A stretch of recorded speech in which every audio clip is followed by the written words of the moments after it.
శాసన మండలిలో తనకున్న బలంతో కూటమి సర్కార్ను ఇరుకును పెట్టాలని భావించిన జగన్ రెడ్డి కలల్లాగానే కానున్నాయి.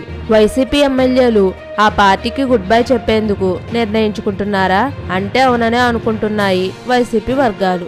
బెంగళూరు నుంచి తాడేపల్లికి వచ్చిన జగన్ క్యాంపు కార్యాలయంలో విశాఖ, తిరుపతి, నంద్యాల తదితర జిల్లాకు చెందిన నేతలతో సమావేశమయ్యారు.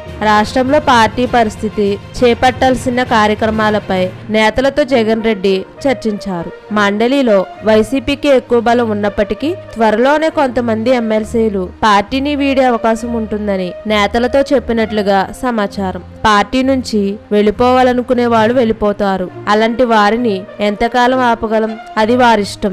విలువలు, నైతికత అనేవి ఉండాలి. వెళ్లేవారు వెళ్ళనివ్వండి, నిలబడాలనుకునేవారు నాతో ఉంటారంటూ జగన్ అభిప్రాయపడుతున్నట్లుగా తెలిసింది. పార్టీ పెట్టినప్పుడు అమ్మా నేను ఇద్దరమే ఉన్నాం, అయినా ఇంత దూరం వచ్చేసాం, ఇబ్బంది ఏమీ లేదు, మళ్ళీ మొదటి నుంచి ప్రారంభిద్దాం అని జగన్ ఆవేదనతో మాట్లాడినట్లుగా సమాచారం.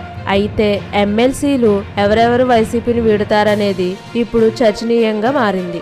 కౌన్సిల్లో తనకున్న సంఖ్యాబలం రచ్చ చేద్దామనుకున్న జగన్ రెడ్డి ప్రయత్నాలకు ఆ పార్టీ నేతలే చెక్ పెడుతున్నారు. జగన్ ఆవేశానికి లోనై మండలిలో చర్చ చేద్దామనుకుంటే పరిస్థితులు మాత్రం అందుకు విరుద్ధంగా మారాయంటూ ఆ పార్టీలో గుసగుసలు వినిపిస్తున్నాయి. పైగా ఇప్పుడున్న సమయంలో అమరావతి ల్యాండ్ టైటిలింగ్ యాక్ట్ రద్దు వంటి కీలక బిల్లులను తీసుకురానుంది సర్కార్. వీటికి శాసన మండలిలో వైసీపీ అడ్డు తగలడం ఖాయమే. ఇలాంటి బిల్లులను వ్యతిరేకిస్తే ప్రజల్లో మరింత వ్యతిరేకత వస్తుందని భావించి వైసీపీ ఎమ్మెల్యేలు టీడీపీలో చేరే అవకాశం ఉంటుందన్న టాక్ వినిపిస్తుంది. అయితే ఎంతమంది వైసీపీ ఎమ్మెల్యేలు టీడీపీ తీర్థం పుచ్చుకుంటారు?